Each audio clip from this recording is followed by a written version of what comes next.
अचूक नाडी ओळखून त्यांचं योग्य निदान केलं, त्यांना बरं केलं, त्यांना ज्या काही दुखणं होतं ते त्यांचं बरं केलं.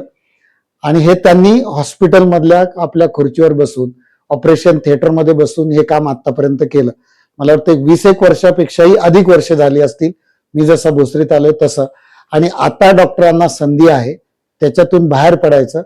आत्ता येणारे रुग्ण त्यांच्याकडे येत होते, आता डॉक्टर समाजाच्या स्तरावर जातील आणि समाजाचं काय दुखणं आहे त्याची अचूक नाडी त्यांनाही माहिती आहे. कारण त्यांच्याकडे आलेला रुग्ण हा एका पद्धतीचा नव्हता, सर्वात सामान्यपासून तर अगदी टॉप लेवलचा माणूस सुद्धा त्यांच्याकडे येऊन गेला. परदेशातली लोक सुद्धा त्यांच्याकडे ट्रीटमेंटला येत होती, हे आम्ही पाहिलेलं आहे. तर आता त्यामुळे त्यांना सगळं समाजाचं माहिती आहे.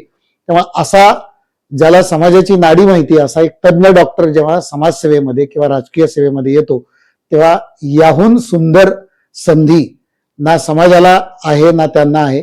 समाजाने सुद्धा अशा उच्च शिक्षित सुपर स्पेशालिस्ट डॉक्टरांची निवड करावी आणि आपल्या प्रभागाचं, आपल्या पिंपरी चिंचवडचं कल्याण करून घ्यावं अशी या निमित्ताने मी सर्वांना विनंती करतो.